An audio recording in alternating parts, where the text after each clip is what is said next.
संकल्प उपन्यासिका एपिसोड 4। लेखक रवि रंजन गोस्वामी। वाचिका सिद्धि। निरीक्षण वाले दिन बाल किशन दूल्हे की तरह सजा धजा सरकारी स्कूल के प्रिंसिपल के कमरे के बाहर पड़ी बेंच पर बैठा पसीना पसीना हो रहा था।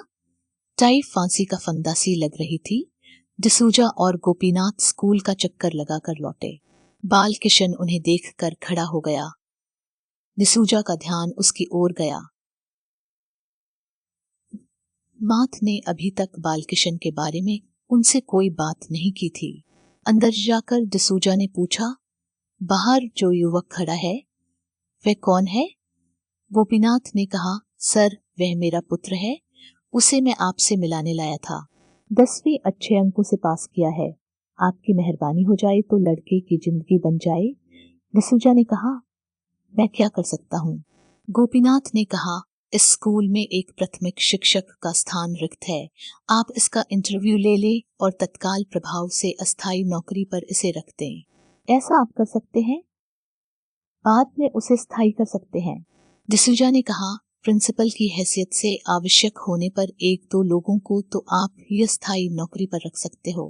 गोपीनाथ ने कहा, अपने पुत्र के लिए ऐसा करने में मुझे कुछ संकोच था। आपके द्वारा किए जाने पर कोई कुछ गलत नहीं कहेंगे। डिसूजा प्रधानाचार्य की कुर्सी पर बैठे थे। गोपीनाथ उनके सामने। गोपीनाथ ने डिसूजा का इशारा पाकर स्वयं बाहर जाकर बालकिशन को अंदर भेज दिया। डिसूजा ने बालकिशन को अतिरिक्त काबिल पाया। वह पीटी शिक्षक की तरह भी काम कर सकता था। उन्होंने बालकिशन को बाहर भेज दिया। गोपीनाथ को अंदर बुला लिया और कहा, बालकिशन का नियुक्ति पत्र टाइप कराकर मेरे दस्तखत ले लें, उसके बाद में चला जाऊंगा। आंत ने ऑफिस स्टाफ को आदेश दिया। उन्होंने भोजन की व्यवस्था अपने घर से की हुई थी। गोपीनाथ ने स्वयं डिब्बों से निकालकर थालियों में भोजन परोसा। भोजनोपरांत मिष्टान की भी व्यवस्था थी। भोजन से संतुष्ट होकर डिसूजा सरकारी गाड़ी में बैठकर वापस चले गए। गोपीनाथ के घर पर उस दिन उत्सव का वातावरण रहा।